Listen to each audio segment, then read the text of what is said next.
เฮลโลสบายดีทุกคนสบายดีแม่บ้าน สบายดีอุ่นสบายดีFCทางภายในและต่างประเทศมื้อนี้แม่บ้านกับมีข่าวเศร้ามาแจ้งให้ทุกคนได้รับรู้เนาะพี่น้องเกี่ยวกับ deportee หรือว่าคนลาวเฮาที่ถูกส่งกลับเมืองยังประเทศลาวก็มีคนหนึ่งได้เสียชีวิตเนาะอันนี้เฮาก็ขอแสดงความเสียใจมายังครอบครัวหมู่คู่ญาติพี่น้องเนาะพี่น้องขอแสดงความเสียใจนำเนาะเพราะว่าอันนี้เป็นก็เป็นอีกบุคคลหนึ่งถือว่าเป็นคนที่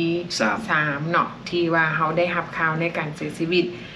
บางคนอาจจะถามว่าเพิ่นเสียชีวิตย้อนหยังอันนี้เป็นย้อนพยาธิของเพิ่นเองเพราะว่าเพิ่นมีโรคประจำตัวนั่นเองก็คือมีโรคหัวใจแดงแล้วก็มี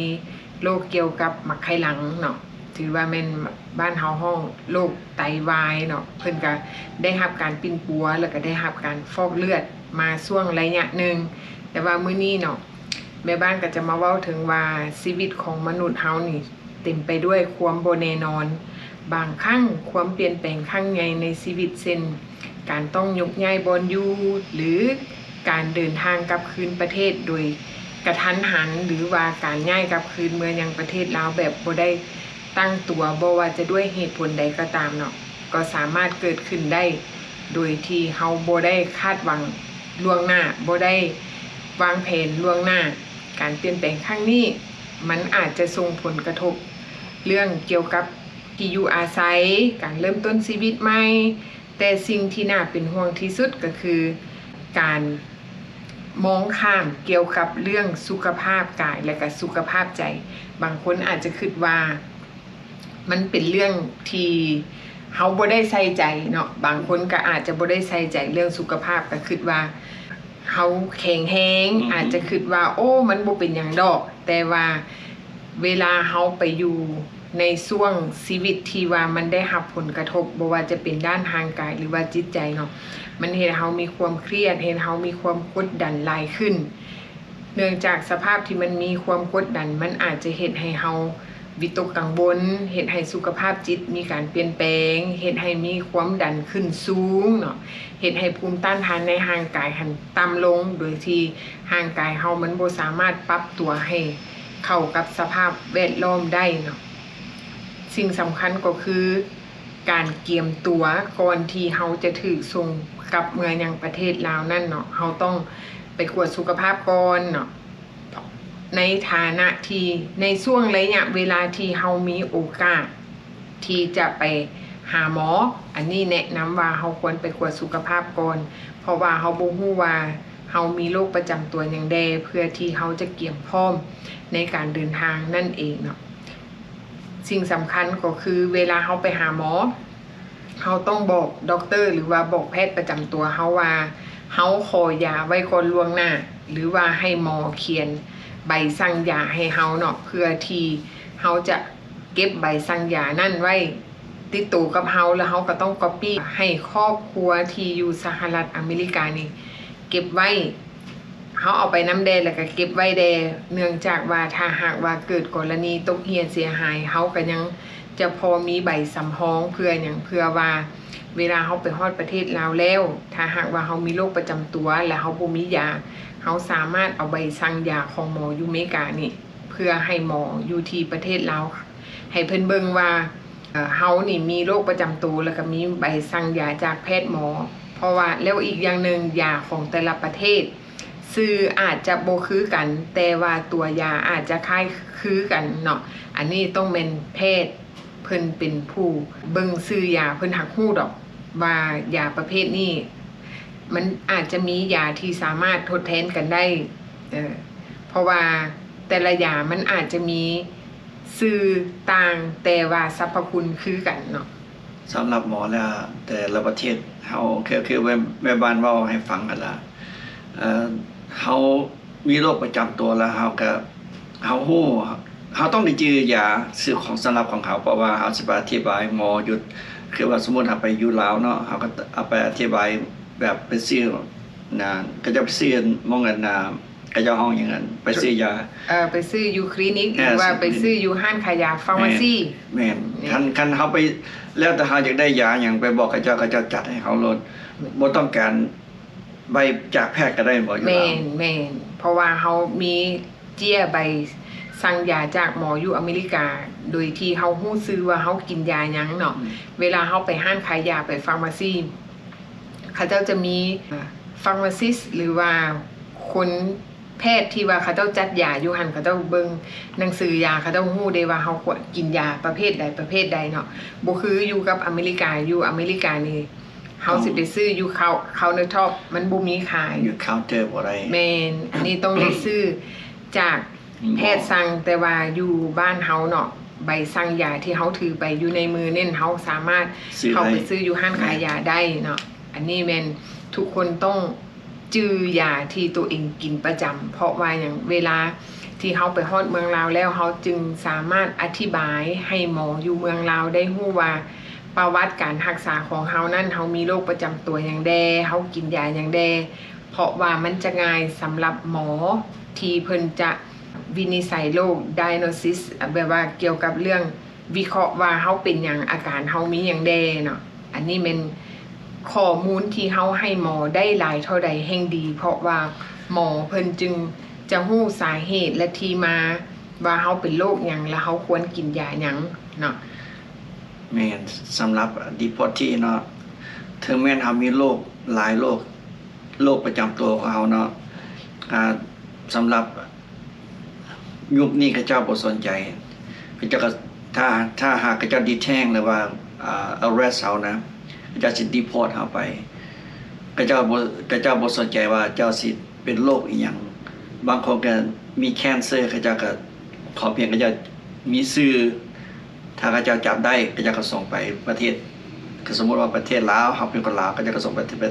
ประเทศลาวเนาะก็เจ้าบ่สนใจว่าเจ้าสิเจ็บหายแหงสำใดแม่นเพราะว่าเจ้าหน้าที่ไอซ์ทุกมือนี่เขาจับเฮาหรือว่า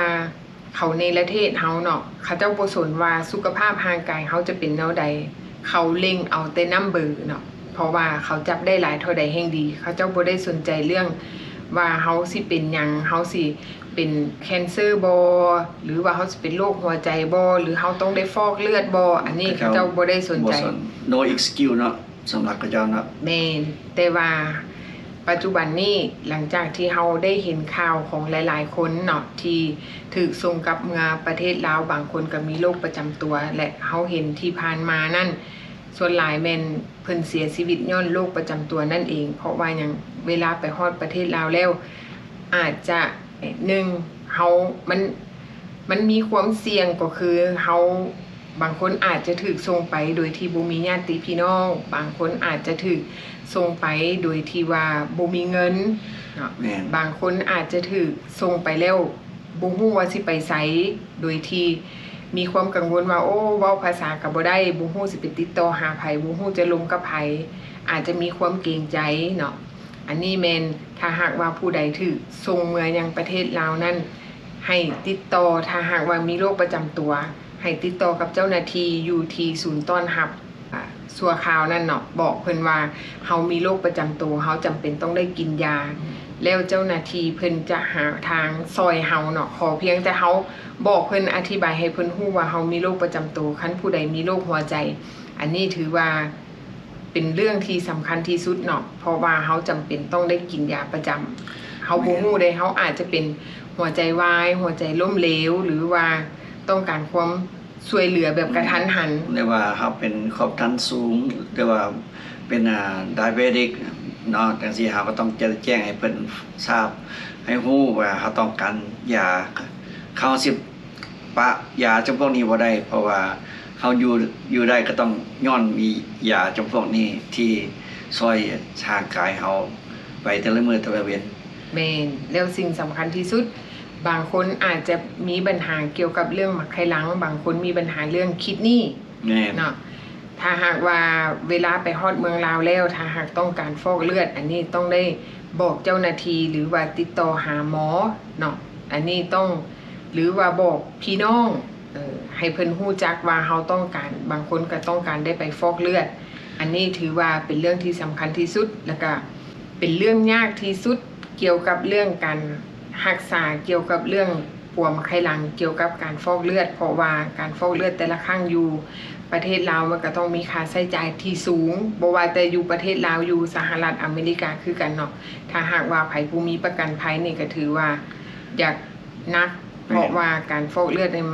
มันได้ใช้เงินเนาะมันได้มีค่าใช้จ่ายสูงบางคนก็ได้ฟอกเลือดประจำอาทิตย์หนึ่ง3 เทื่อจังซี่เนาะอันนี้แม่น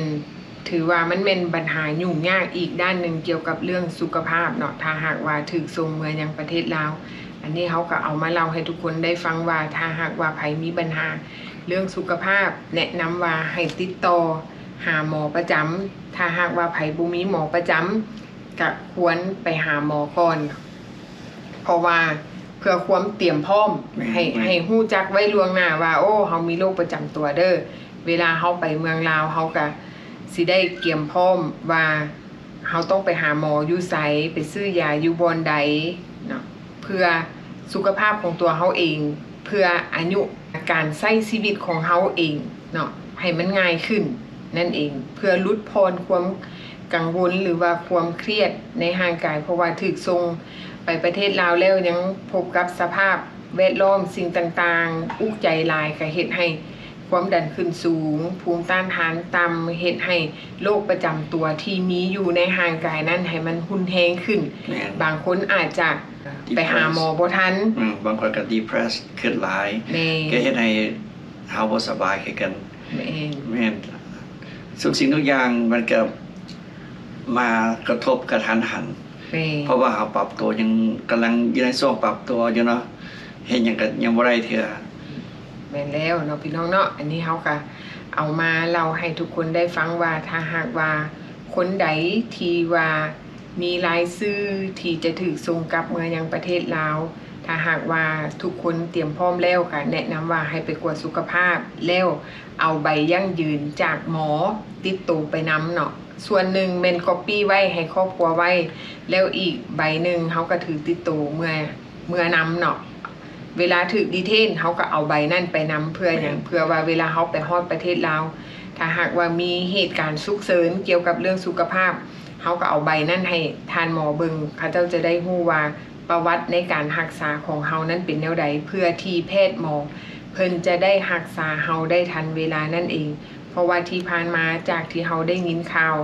ที่มีดิพอร์ตี้คนลาวถูกส่งมากับประเทศลาวที่มีการเสียชีวิตเนาะอันนั้นแม่นเขาเจ้าเสียชีวิตด้วยโรคประจำตัวส่วนหลักก็จะเป็นโรคหัวใจหัวใจหรือว่าเบาหวานเนาะแล้วก็มะไข้หลังความดันนี่แหละแม่นครับเขาต้องเอาใจใส่แท้ๆโรค2-3อย่างนี่ที่อันตรายแม่นอย่างนั้นก็จะแค่เนาะ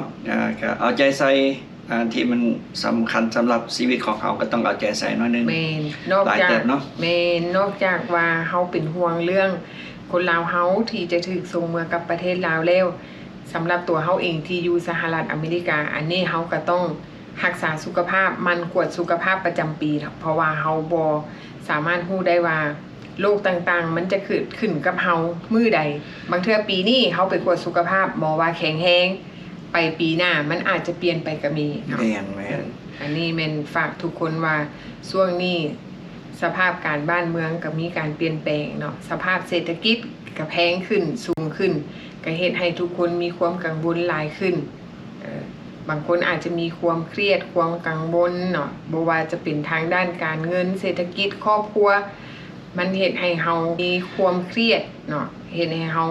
หงุดหงิดเนาะมันเฮ็ดเฮาเสียสุขภาพจิตอันนี้แม่นทุกคนก็ค่อยๆเป็นค่อยๆไปเนาะพี่น้องเนาะไปเทื่อละขั้นตอนว่าบ้านเมืองเพิ่นเป็นแนวใดเฮาก็ค่อยปรับตัวไปเทื่อละหน่อยเพื่อหยังเพื่อสุขภาพจิตเฮานั่นเองถ้าหากว่าสุขภาพจิตแข็งแรงสุขภาพกายมันก็ค่อยแข็งแรงไปนำกันถ้าหากว่าจิตใจเฮาบ่แข็งแรงก็เฮ็ดให้ร่างกายเฮาป่วยเนาะบางคนอาจสิว่าเจ้าก็เว้าได้แล้วเพราะว่าเจ้าบ่เคยถือเนาะอันนี้แม่บ้านผ่านมาแล้วเนาะผ่านมาแล้วเกี่ยวกับว่าปัญหาสุขภาพเนาะเนาะ2-3 ปีซ้อนแม่นเนาะโอเคเนาะพี่น้องเนาะอันนี้เฮาก็ฝากทุกคนไว้รักษาสุขภาพทั้งกายทั้งใจเนาะขอให้ทุกคนอยู่ดีมีแรงเด้อถ้าหากว่ามีหยังเปลี่ยนแปลงเฮาก็จะมา เราให้ทุกคนได้ฟังใหม่ว่าอัปเดตข่าวสารบ้านเมืองเฮาว่าไปฮอดไสแล้วเนาะพบกันใหม่คลิปหน้าบ๊ายบาย บ๊ายบาย